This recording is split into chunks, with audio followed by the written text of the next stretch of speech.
India in the modern world. So हम बात करें इंडिया जो है मॉडर्न वर्ल्ड में उसकी स्थिति कैसी थी, तो जो हम फर्स्ट आप जो देखोगे सो आपको नज़र आएगा कि जो जैसे ही औरंगजेब का डेथ होता है 1707 में, सो मुगल जो एम्पायर है वो कहीं ना कहीं क्या होने लगता है, डिक्लाइन होने लगता है। यानी उतना जो कैपेबल जो रूलर्स है मुगल एम्पायर में औरंगजेब के बाद कोई और नहीं आता है, जिसके कारण से जो जितना बड़ा जो मुगल एम्पायर जो डेवलप हो पाया था, जितना बड़ा जो वो एम्पायर क्रिएट कर पाए थे औरंगजेब और उसके जो पहले के जो मुगल जो रूलर थे, तो कोई जो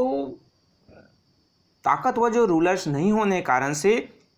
वो जो रीजनल जो किंगडम्स है वो इस्टेब्लिश होने लगता है, जिसमें आपके जो मराठास थे, आपके सिख्स थे, हैदराबाद के जो निज़ाम थे, अवध के जो निज़ाम थे, आपके कर्नाटक और बंगाल, इसमें इंडिपेंडेंट जो रूलर्स हैं वो यहाँ पर डेवलप होने लगते हैं।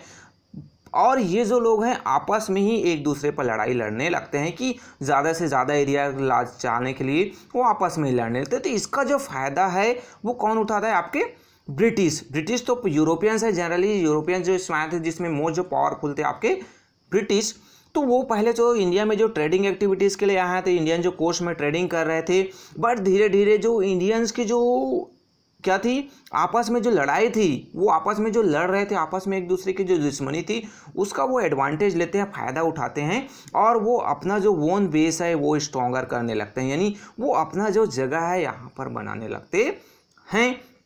फिर वो धीरे धीरे करके समय समय के अकॉर्डिंग टू आपस में एक दूसरे डिवाइड एंड रूल की जो पॉलिसी, यानी एक राजा को दूसरे राजा से लड़ाकर वो कहीं ना कहीं इंडिया में वो जो ट्रेडर्स से लेकर वो क्या बन जाते हैं, रूलर जो है इंडियन सब कॉन्टिनेंट में, वो यहाँ पर अपना जो एम्पायर है वो इस्टेब्लिश कर लेते हैं, यहाँ पर वो अपना शासन बना लेते हैं। कौन, आपके ब्रिटिश ऐसे नहीं थे कि वो शुरू से ही पावरफुल थे, वो भी पहले आए थे। तो जो 4 जो यूरोपियंस थे, 3 और जो अदर जो यूरोपियंस थे, उनके साथ इनकी लड़ाइयाँ होती रही। बट इनकी जो डिवाइड एंड रूल के जो पॉलिसीज़ हैं, यानी फूट डालो और शासन करो, यानी आपस में एक दूसरे को लड़ा देते थे और उसका फ़ायदा उठाकर ये वहाँ पर रूलर्स बन जाते थे, उस एरिया को अपने कब्जे में ले लेते थे। सो यहाँ पर हम आगे जैसे देखते जाएंगे तो आपका जो इंडिया में जो 200 तक जो इनका जो इम्पैक्ट है, यहाँ पर जो उनका शासन किए, उसने जो यहाँ पर शोषण किए, उसका जो इफेक्ट है वो हमें नज़र आता है। और जो फाइनली जो इंडिया 1947 में इंडिपेंडेंट होता है, तो उस समय इंडिया की जो स्थिति है वो बहुत ही ख़राब हो जा रहती है।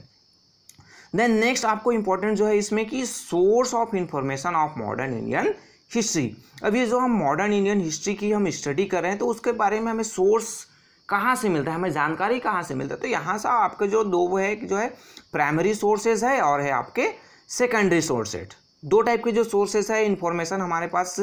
प्राइमरी और सेकेंडरी। प्राइमरी सोर्सेज क्या होता है, सो प्राइमरी जो sources of information are those that are original, यानी जो ओरिजिनल होते हैं, जो क्या किए जाते हैं, क्रिएटेड किए जाते हैं, जो जिस टाइम जो घटनाएं घटी, जिस समय जो चीज़ें हुई, वो जो लोगों ने देखा, जो लिखा, उसी चीज़ को प्राइमरी सोर्सेज के रूप में जाना जाता है। इसमें बहुत सारे आप एग्जांपल दे सकते हैं, जिसमें आर्टिफैक्ट्स है, आपके आर्कियोलॉजिकल जो साइट से जो बोन्स वगैरह जो मिलते हैं, आपके पॉट्स जो बर्तन्स मिलते हैं, सो ये जो चीज़ें हैं वो प्राइमरी सोर्सेज में आता है। कॉइन्स है, मोनूमेंट्स है, इंस्क्रिप्शन है, ट्रायलॉग्स है, ऑटोबायोग्राफीज है, ये सभी जो है आपके प्राइमरी सोर्सेज में आते हैं। साथ ही साथ जो कुछ जो गवर्नमेंट जो रिपोर्ट्स, लेटर, उस टाइम पीरियड के फोटोग्राफ्स हैं, न्यूज़पेपर, मैगजीन्स, डायरीज, फिल्म्स, ये सभी जो है आपके प्राइमरी सोर्सेज में आते हैं। और ये कहीं ना कहीं जो नेशनल जो गवर्नमेंट के द्वारा जो म्यूजियम है, आर्चीव्स है, वहाँ पर इसको रखा गया है, सुरक्षित रखा गया है। सो ये प्राइमरी सोर्सेज। देन आपको सेकंड जो मिलता है आपका सेकेंडरी सोर्सेज जो इन्फॉर्मेशन है, यहाँ पर सेकंड हैंड अकाउंट्स होते हैं। कोई भी जो इवेंट्स है, जैसे आपको कोई सी पीपल्स ने जो प्राइमरी जो इवेंट्स है उसको नोट डाउन किया, फिर उसको किसी दूसरे ने क्या किया, ट्रांसलेट किया या फिर उसके बारे में बताया, सो वो आपका क्या कहलाता है, सेकंड हैंड या फिर सेकेंडरी सोर्सेज। जैसे यहाँ पर आपको बहुत सारे एग्जाम्पल जो मिल जाएंगे, जिसमें आपके जो सेकेंडरी सोर्सेज में आपको देख सकते हैं, जो टेक्स्ट बुक्स होते हैं, बायोग्राफीज होते हैं, मैगजीन्स होते हैं, न्यूज़पेपर्स होते हैं, ये जो मूवीज़ जो होते हैं, हिस्टोरिकल जो इवेंट्स के, ये सभी आपके क्या कहलाएंगे, सेकेंडरी सोर्सेज। जैसे मैं आपका जो ये जो बुक्स आपको रीड करवा रहा हूँ, मैं आपको लेक्चर दे आपको क्लासेस टीच कर रहा हूँ, तो ये आपके कहीं ना कहीं सेकेंडरी सोर्सेज, मैंने इस बुक का जो है उसको मैंने लिया और फिर मैं आपको टीच कर रहा हूँ। बुक आपके लिए आप एग्जांपल लेंगे तो प्राइमरी सोर्सेज हो गया, देन ये जो यहाँ पर आपको वीडियो देखने को मिल रहा है वो कहीं ना कहीं सेकेंडरी सोर्सेज हो गया। सो ये जो कहीं ना कहीं जो प्राइमरी जो सोर्सेज होता है, आपके जो सेकेंडरी जो सोर्सेज होते हैं उसको प्रॉपर्ली एग्जामिन किया जाता है, उसको देखा जाता है कि कहीं ना कहीं ये जो सोर्सेज हमें प्रोवाइड किया जा रहा है, आप उसके बारे में जो पढ़ रहे हैं, जान रहे हैं, मैं आपको बता रहा हूँ, वो फॉल्स तो नहीं है, कहीं पर आपको गलत इन्फॉर्मेशन तो नहीं दिया जा रहा है। जैसे आपने प्रीवियस जो क्लासेस में देखा था कि जो हम आपके जो सिंधु घाटी सभ्यता की, इंडस वैली सिविलाइजेशंस की हम बात करते हैं, तो वहाँ पर आपने जो ग्रेनरी शॉप्स देखे थे, आपके ग्रेट बाथ देखे थे, तो ये कहीं ना कहीं काल्पनिक चीज़ें नहीं हैं, ये कहीं ना कहीं इमेजिनरी नहीं है, किसको क्रिएट नहीं किया, वो पहले से था, उसको क्रॉस एग्जामिन किया गया, तभी ये जो है हम उसको स्टडी करते हैं और उसको जान पाते हैं कि नहीं ये चीज़ें ट्रू है, सही हैं। देन आपको नेक्स्ट जो चीज़ें मिलता है कि बुक्स, न्यूज़पेपर और जो मैगजीन हैं ये भी हमारे सोर्सेज ऑफ इंफॉर्मेशन है, जिसमें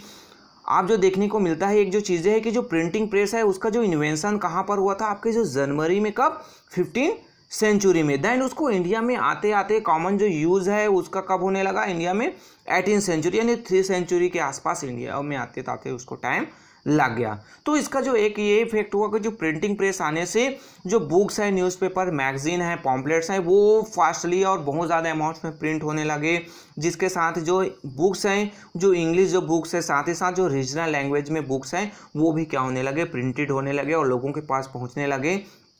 जिससे जो लोगों को अपने बारे में ऑथेंटिक जो इन्फॉर्मेशंस है उस टाइम पीरियड के बारे में जिसमें रहते थे उनके बारे में उनको सही और जो सत्य जो जानकारी है वो होने लगी। साथ ही साथ एक जो चीज़ हुआ कि उस टाइम पीरियड में जो